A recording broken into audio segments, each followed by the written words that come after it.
டெல்லியில் சிபிஐயினுடைய விசாரணையில் விஜய் அவர்கள் இருக்கிறார். ஒரு பக்கம் என்டிஏ கூட்டணியில் விஜய் அவர்கள் இணைவார் அப்படிங்கிற தகவலும் பேசப்பட்டு கொண்டிருக்கிறது. முதல் என்டிஏ கூட்டணி எங்கெங்க இருக்கு? அப்படி தானே சொல்றாங்க. என்டிஏ கூட்டணின்னா இங்க ஒன்றும் கிடையாது. என்டிஏ கூட்டணிக்கு நாடாளுமன்ற தேர்தல் நடக்குது. தமிழ்நாட்டில் நடக்கக்கூடிய கட்சிக்கு திமுகவும் அண்ணா திமுகவும் தான் தலைமை ஏற்றுக்கிட்டு இருக்கும். முஸ்லீம் லீக்கும் மனிதநேய மக்கள் கட்சியும் இவர் ஜவஹர்லால் அவர்களுடைய தலைமையில் இருக்கக்கூடிய கட்சி இங்கே நெடுகாலமாக பயணிச்சுக்கிட்டு இருக்கு. கமலஹாசனுக்கு ஒரு ராஜ்யசபா கொடுக்கக்கூடிய தகுதி இருக்குதுன்னா இவங்களுக்கு இல்லையா? ஏன் கொடுக்கல? அப்போ இது சமூக நீதி அரசா? இல்லைன்னா சாட்டைக்கும் உங்களுக்கு என்னதான் பிரச்சனை? சாட்டைக்கும் நமக்கும் நம்ம பொதுவான பிரச்சனைகள்லாம் எந்த பிரச்சனையும் கிடையாது. தனிப்பட்ட கருத்து வேறுபாடுகள் இருக்கா? ஒன்றும் கிடையாது. என்ன கருத்து வச்சுட்டாரு, பெரிய கருத்து, அதுக்கு என்ன பதில் சொல்ல முடியல? ஸ்டாலினை பேச சொல்லுங்கள் ஒருமையில், மோடியை பேச சொல்லுங்கள் ஒருமையில், பேசுகிறதுக்கு வக்கும் துப்பும் இல்லை சாட்டை துரைமுருகனுக்கு.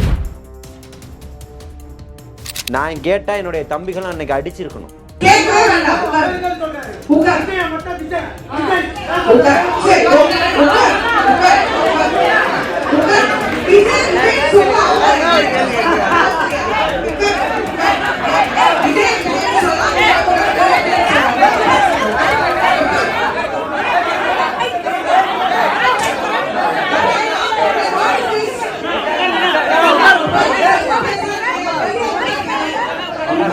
என்னுடைய மார்க்கத்தின் அடிப்படை என்னுடைய இஸ்லாமிய சட்டமும் திருத்தப்படணும்னு இஸ்லாமிய அல்லாத ஒரு எம்பி கொண்டு போய் கொடுப்பாரு. அதை எடுத்து விவாதிச்சுட்டு அதுக்கேற்ற வேலையை நீங்கள் பண்ணுவீங்க. இந்த சமுதாயம் உட்காந்து வேடிக்கை பார்க்கணும்னா உங்களை துண்டாடக்கூடிய வேலைகளை தான் பார்த்துக்கிட்டு இருக்கான். அதுதான் அங்கே பாசிசம்னா நீ பாயாசமான்னு கேட்டார். ரெண்டு பேரும் ஒன்று தானே.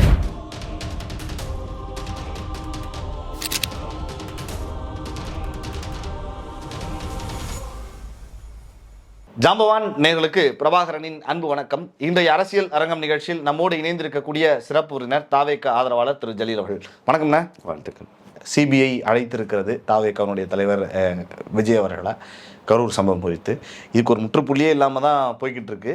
ஒரு பக்கம் டெல்லியில் சிபிஐயினுடைய விசாரணையில் விஜய் அவர்கள் இருக்கிறார். ஒரு பக்கம் என்டிஏ கூட்டணியில் விஜய் அவர்கள் இணைவார் அப்படிங்கிற தகவலும் பேசப்பட்டு கொண்டிருக்கிறது. உண்மையா? வாய்ப்பு இருக்கிறதா? இல்லை, நீங்கள் சிபிஐ விசாரணை, சிபிஐனுடைய வழக்கு அப்படின்னு சொன்ன உடனே எங்கேயும் ஓடி போய் மறுநாள் போயிட்டு மோடியும் அமித்ஷாவையும் சந்திக்கக்கூடிய தலைவர் அல்ல தலைவர் தளபதி. அதில் புரிஞ்சுக்கணும் நீங்கள். புரியுதுங்களா? எதுவாக இருந்தாலும் எதிர்கொண்டுக்கிட்டு வரக்கூடியவர் அதை நேரடியாக களத்தில் சிபிஐ விசாரணைக்கு ஆஜராகி அவர்களுடைய கேள்விகளுக்கு பதிலளித்தவர். புரியுதுங்களா? அதே மாதிரி நான் இன்னைக்கு வரல அன்னைக்கு வரலன்னு காலம் தாழ்த்தினவரும் கிடையாது. எந்த தேதியில் குறிப்பிட்டு கூப்பிட்டுருந்தாங்களோ அந்த தேதிக்கு போயிருக்கிறாரு, விளக்கம் கொடுத்துருக்கிறாரு. அந்த மாதிரி எல்லாம் சட்டத்தை மதித்து எல்லாத்தையுமே செஞ்சுக்கிட்டு இருக்கிறாரு. நீங்கள் திரும்பவும் கூப்பிட்றீங்கன்னா திருப்பியும் கூப்பிட்றதுக்கு என்ன விளக்கமோ அதை கொடுப்பாரு. ஏற்கனவே கூப்பிட்டீங்க, தனக்கான வேலைகள் இருக்குன்னு தேதி மாற்றி கேட்டிருந்தாரு. அடுத்த தேதி குறிப்பிட்டிருக்கீங்க, அடுத்த தேதியில் ஆஜராவார், அவருடைய விளக்கத்தை கொடுப்பாரு. அதெல்லாம் இங்கே ஒன்றும் அதுக்கு எந்த இதுவும் கிடையாது. இவர் தான் உச்சநீதிமன்றத்தினுடைய ஓய்வு பெற்ற நீதிபதிகளான தலைமையில் கொண்ட அமர்வுகள் விசாரிக்க வேண்டும் என்ற கோரிக்கையை வைத்தவர். அது சிபிஐ விசாரித்து அதற்கான முகாந்திரத்தை கொடுக்கணும்னு உயர்நீதிமன்றம் உச்சநீதிமன்றம் சொல்லியிருக்கு. அதன்படி போய்கிட்டு இருக்கு. அதனால ஒரு தாக்கம் ஏற்படும். அது என்டிஏ கூட்டணி எங்கெங்க இருக்கு? அப்படி தானே சொல்றாங்க. என்டிஏ கூட்டணின்னா இங்க ஒன்றும் கிடையாது. என்டிஏ கூட்டணிக்கு நாடாளுமன்ற தேர்தல் நடக்குது. நான் இங்க இப்ப என்டிஏ கூட்டணி நம்ம சொல்லல, நான் என்ன கேட்கிறேன், இப்போ இந்தியா கூட்டணி என்டிஏ கூட்டணி ரெண்டு இருக்கு. இந்தியா கூட்டணியில யாரெல்லாம் அங்கம் வகிச்சிருக்காங்க சொல்லுங்க பாப்போம். இன்னைக்கு இருக்கிற எல்லா கட்சிகளும் கடந்த முறை நாடாளுமன்ற தேர்தலில் அந்த கூட்டணியில் தானே இருந்தாங்க. தமிழகத்தை இல்ல, இந்தியா கூட்டணின்னு ஒண்ணு இருக்கு. தமிழ்நாட்டுல திமுகவோட கூட்டணி வச்சிருந்தாங்க, காங்கிரஸோட கூட்டணி வச்சிருந்தாங்களா? இல்ல, காங்கிரஸ் கூட தான் இவங்க சேர்ந்து பயணிச்சாங்கன்னு தான் சொல்றோம். அது நாடாளுமன்ற தலைமையிலான கூட்டணி. இங்க திமுக தலைமையிலான கூட்டணி தான் சொல்றோம். திமுக தான் பெரிய கட்சி, இங்க பெருசா இருக்காங்க. அதை தான் சொல்றேன். இங்க நீங்க என்டிஏவோட கூட்டணினா என்டிஏ இங்க இருக்கா?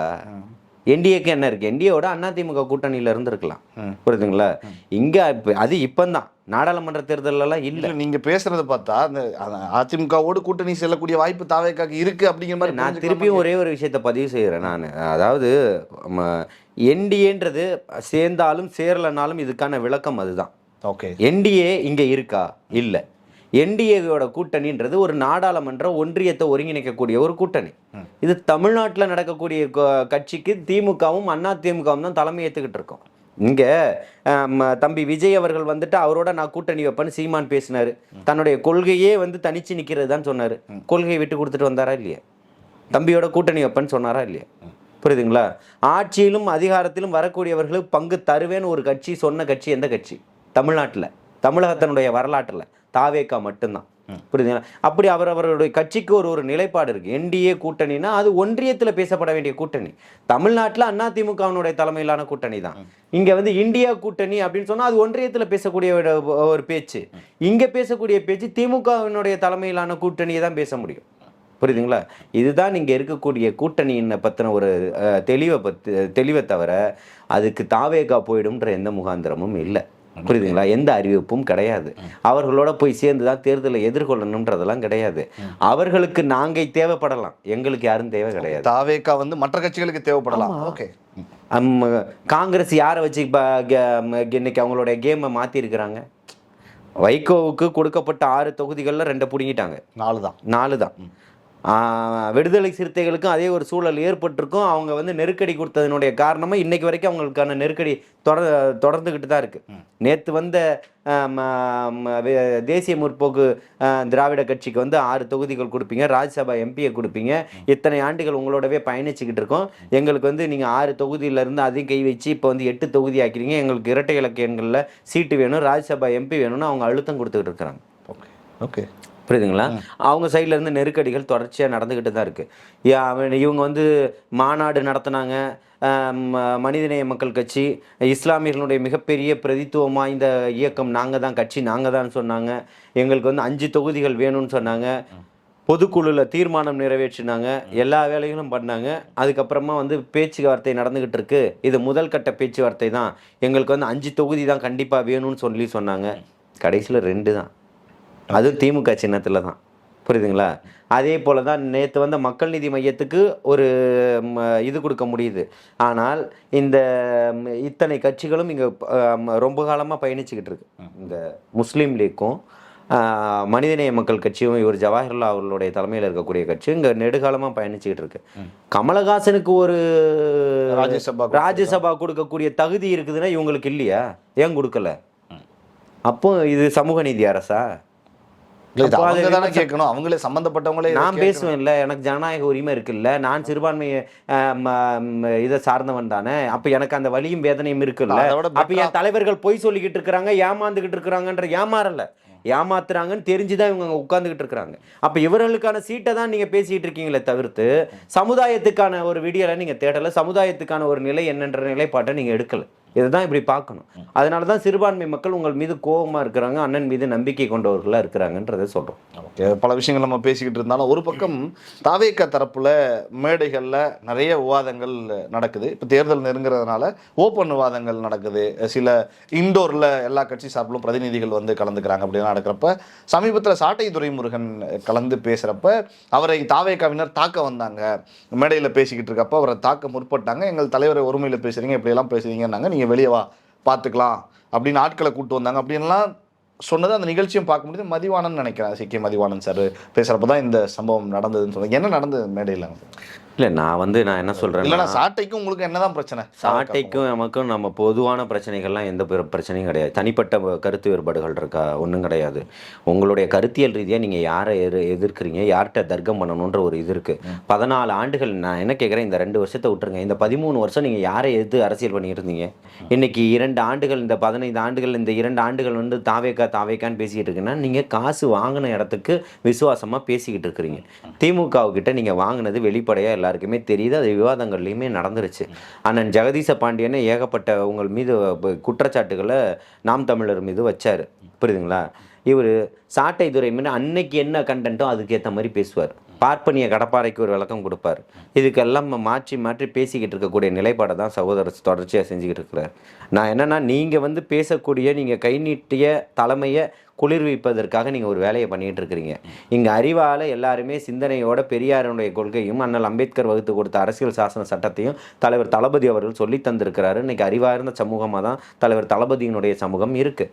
நீங்கள் இன்றைக்கி எல்லாத்தையுமே பேசிட்டு நீங்கள் ஒரு தமிழன் தான் நாகரிகத்தை சொல்லி கொடுத்த ஒரு முன்னோடின்னு சொல்லிட்டு நீங்கள் தரைகுறைவாக பேசுவது எந்த விதத்திலும் கருத்தியலாக பேசுங்க. கருத்தியலாக பேசுகிறதுக்கு தயாராக இருக்கீங்களா? ஒன்றும் கிடையாது. என்ன பேசுவீங்க? தரைகுறைவாக பேசணும்னா உங்கள் தலைவரை பற்றி ஆயிரம் இருக்குது. நாம் தமிழரை பற்றி லட்சங்கள் இருக்குது பேசுகிறது. ஆனால் அவர் நான் கருத்து வைக்கிறேன், அந்த கருத்துக்கு பதில் சொல்ல முடியாமல், என்னை சந்திக்க முடியாமல் தான், என்னுடைய கருத்துக்கு பதில் சொல்ல முடியாமல் தான் வாய்ஜால பேச்சு. என்ன கருத்து வச்சுட்டாரு? பெரிய கருத்து. அதுக்கு என்ன பதில் சொல்ல முடியல? நீங்கள் பேசும்போது இப்போ இது பண்ணி இவரை பற்றி நான் என்ன சொல்கிறேன்னா, ஒருமையில் பேசுகிறது கருத்தியலான பேச்சா? ஸ்டாலினை பேச சொல்லுங்கள் ஒருமையில், மோடியை பேச சொல்லுங்கள் ஒருமையில். பேசுகிறதுக்கு வக்கும் துப்பும் இல்லை சாட்டை துரைமுருகனுக்கு. ஏன் இப்போ திமுகவை தானே விமர்சனம் பண்ணிக்கிட்டு இருந்தீங்க, நீங்கள் ஏன் எங்களை விமர்சனம் பண்ணுறீங்கன்னு நான் கேட்கல. ஏன் அவர்களை விமர்சனம் செய்வதில்லைன்னு கேட்குறேன். ஏன்னா எல்லாரையுமே விமர்சனம் பண்ணுறதுக்கு உரிமை இருக்குது. புரியுதுங்களா? இது கருத்தியல் சுதந்திரம். எல்லாத்தையும் பேசுங்க. உங்களை பேசினா எல்லாரையுமே பேசணும் அப்படிங்கிறத சொல்ல வரீங்க. இப்போ எங்களை நீங்க அவங்கள தானே பேசிக்கிட்டு இருந்தீங்க. நான் எங்களை பேசாதீங்க நான் எந்த இடத்துலையுமே சொல்ல. நான் வந்து இந்த சமூகத்துக்கானவன். புரியுதுங்களா? இந்த சமுதாயத்தில் என்னென்ன பிரச்சனைகள் இருக்கோ எல்லாத்தையுமே பேசக்கூடியவன். எல்லாரும் யார் பேசினாலும் என்னுடைய கருத்துக்களை ஆணித்தனமாக பின்வாங்காமல் வைப்பேன். நான் முன் வச்ச கருத்துக்களை ஒருபோதும் பின்வாங்கினதே கிடையாது. புரியுதுங்களா? நான் அதே நிலையில தான் நிற்பேன். நான் சொன்ன கருத்துக்களை அதுக்காக தவறான ஒரு கருத்தை சொல்லிட்டு நான் அதில் நிலையாக நிற்பேன்ற அர்த்தம் கிடையாது. நான் எந்த இடத்துலையும் தவறான கருத்துக்களை பதிவு செஞ்சது கிடையாது. புரியுதுங்களா? ஆனால் நீங்கள் பெரியார் வேணும், நீங்கள் பெரியாரை போட்டு உடச்சிங்க.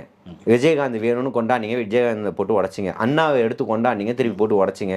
எம்ஜிஆர் எடுத்து கொண்டாடிங்க, திருப்பி போட்டு உடச்சிங்க. நிலையில்லாத மனிதர்களாக நீங்கள் இருக்கீங்க. நீங்கள் சொல்லுங்கள், நீங்கள் வாங்க பேசுகிறதுக்கு நீங்கள் வைக்கக்கூடிய கருத்து இது. பெரியாரை பற்றி எத்தனை ஆயிரம் கருத்துக்களை வச்சிங்க. இப்போ அதில் நீங்கள் தொடர்ச்சியாக நிற்கிறீங்களா? இல்லை.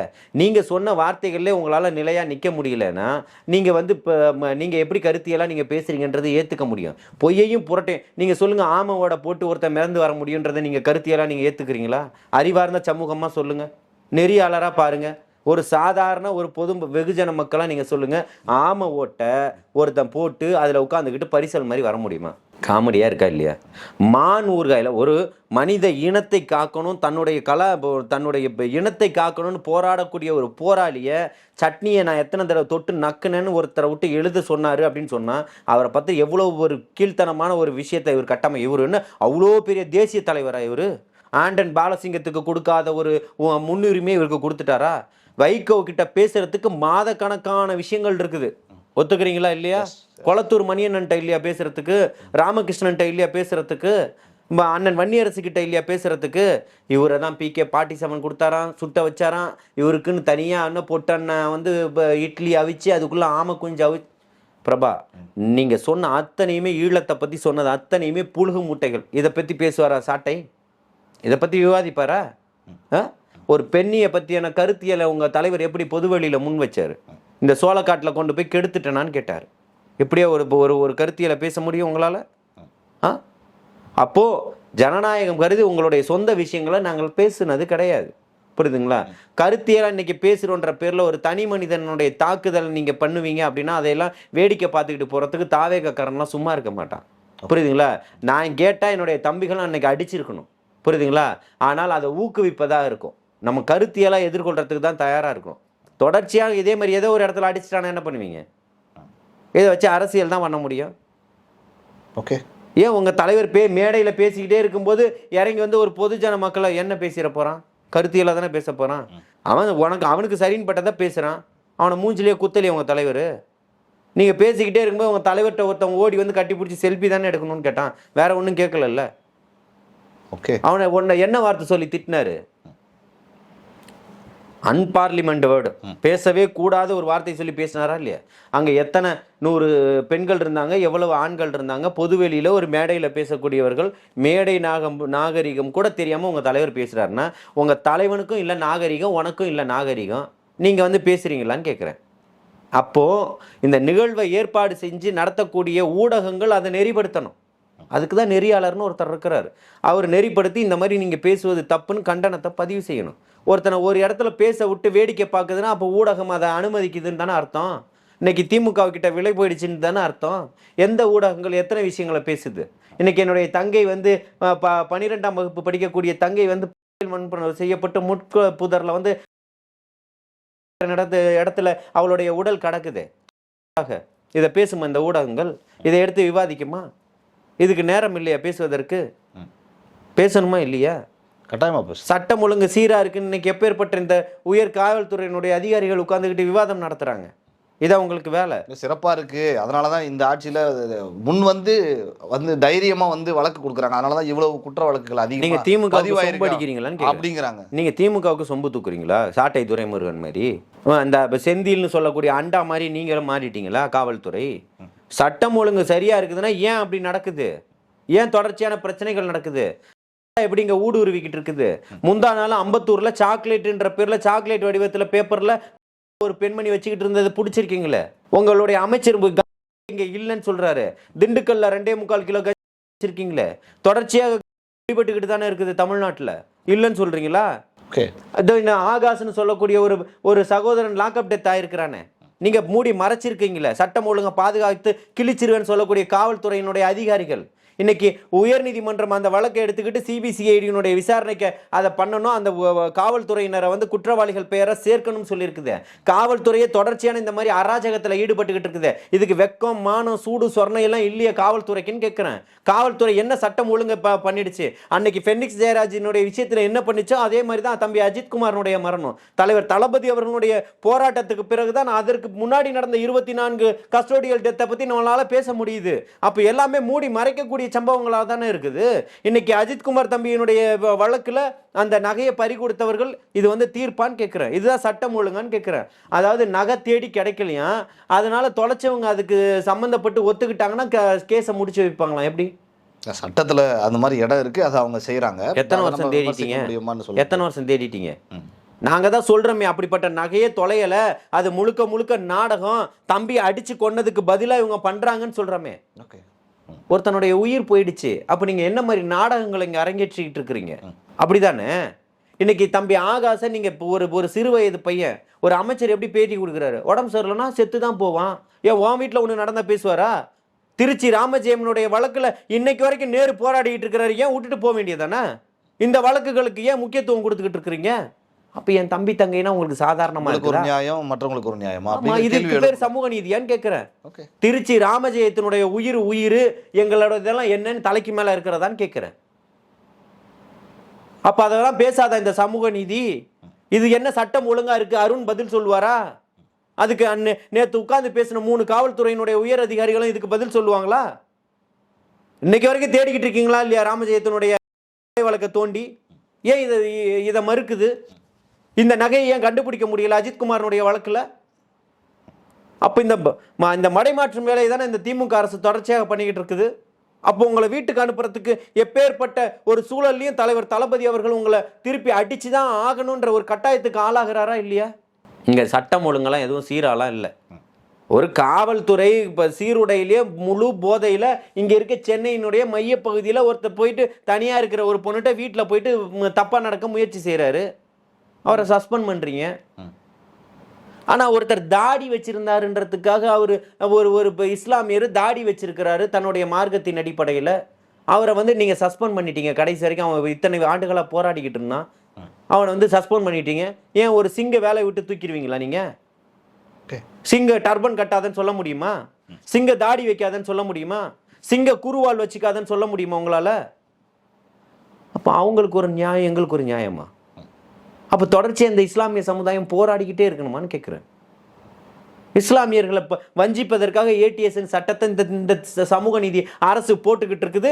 இதுக்கு சிறுபான்மை தலைவர்கள் அந்த பக்கம் உட்காந்து அவர்களுக்கு பாதுகாப்பு கொடுத்துக்கிட்டு இருக்கிறீங்க. ஒட்டுமொத்தமா கூட்டணி இருக்கிறாங்க எல்லா சிறுபான்மை கட்சியும். எதுக்காக இருக்கிறீங்கன்னு கேட்குறேன். எதுக்காக இருக்கிறீங்க? ஏன் இருக்கணும்?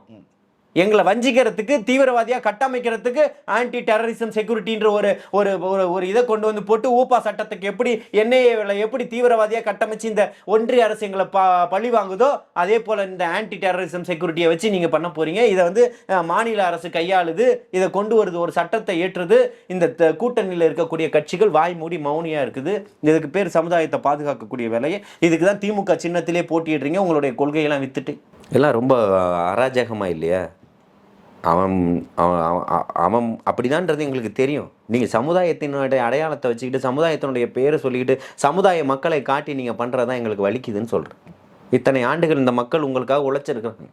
இந்த மக்களுடைய வலியும் வேதனையும் பேசாமல் உங்களுக்கான சீட்டு 1 சீட்டா 2 சீட்டான்றதை பேசிக்கிட்டு பாருங்க 5 சீட்டு தரலன்னா தரையில் இறங்கி நீங்கள் போராடி இருக்கணும்.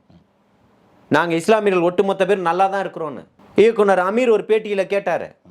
எல்லாம் கல்யாண வீட்டில் பார்த்தா எல்லாம் கட்டி பிடிச்சிக்கிறீங்க, நல்லா பேசுகிறீங்க, மேடையில் உட்காந்தா ஒன்றா கஞ்சி குடிக்கிறீங்க, எல்லாம் ஆற தழுவிக்கிறீங்க.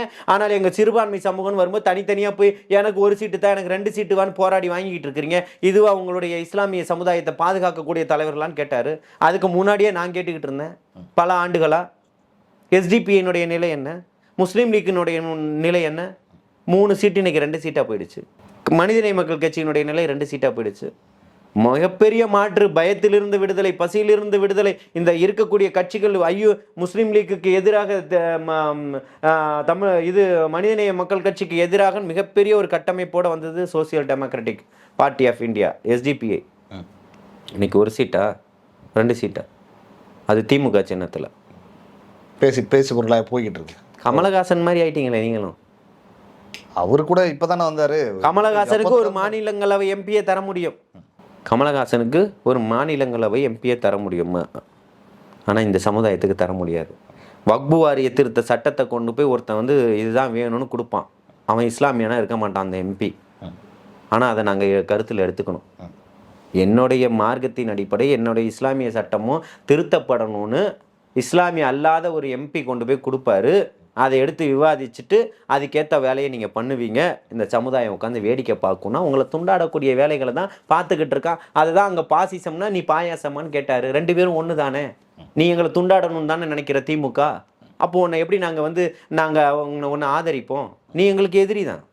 அதில் மாற்று கருத்தே கிடையாது. ஒருவேளை நீங்கள் சொல்கிற மாதிரி சட்டம் ஒழுங்கு சரியில்லை, இந்த மாதிரியான விஷயங்கள்லாம் களத்தில் இருக்குது அப்படின்னா திமுகவை வீழ்த்த வேண்டும் என்கிற ஒரு சூழலில் அதிமுகவோடு தாவேகா கை கோர்க்குமா? அதுக்கு வாய்ப்பு இருக்கா? இல்லை, சூழல் ஏற்பட்டால் அப்படி ஒன்றிணைந்து நிற்கணும் அப்படின்னா ஒன்றிணைந்து நிற்கணும் அப்படின்ற ஒரு இடம் வந்ததுன்னா அது தலைவர் தளபதி அவர்கள் தான் முடிவெடுப்பார். தமிழக வெற்றி கழகத்தினுடைய தலைமை தான் அதை அறிவிக்கும். என்னுடைய எண்ணம் என்ன அப்படின்னு சொன்னால், திமுகவை வீழ்த்துவதற்கான வியூகத்தை வகுப்பது தான் தலைவர் தளபதியினுடைய வேலையாக இருக்குது. தளபதியினுடைய குரலாக தான் நம்ம ஓங்கி ஒழிச்சிக்கிட்டு இருக்கிறோம். 234 தொகுதிக்கு நம்மளை தமிழ்நாடு முழுக்க நம்மளை பயணம் செஞ்சுக்கிட்டு இருக்கிறோம். தமிழ்நாடு முழுக்க எல்லா மேடைகள்லையுமே நம்ம கர்ஜித்து பேசிச்சுக்கிட்டு இருக்கோம். இருக்கக்கூடிய சமுதாயத்தினுடைய பிரச்சனையும் சமூகத்தினுடைய பிரச்சனையும் தமிழ்நாட்டில் இருக்கக்கூடிய அத்தனை பிரச்சனைகளையும் பேசிக்கிட்டு இருக்கோமே தவிர்த்து தமிழர்களுக்கான ஒரு தீர்வு வேணும், மக்களுக்கான ஒரு தீர்வு வேணும்ன்றது தான் நம்ம பேசுகிறோம். அதற்கான ஒரு தீர்வை நிச்சயமாக தலைவர் தளபதி அவர்கள் எடுப்பார். பார்ப்போம்ண்ணே. நிறைய தகவல்கள் எங்களுக்காக ஜாம்பவான் அரங்கேற்று பகிர்ந்து கொண்டீர்கள். உங்களுக்கு என்னுடைய மனமார்ந்த நன்றிகள்ண்ணே. நன்றி, வாழ்த்துக்கள்.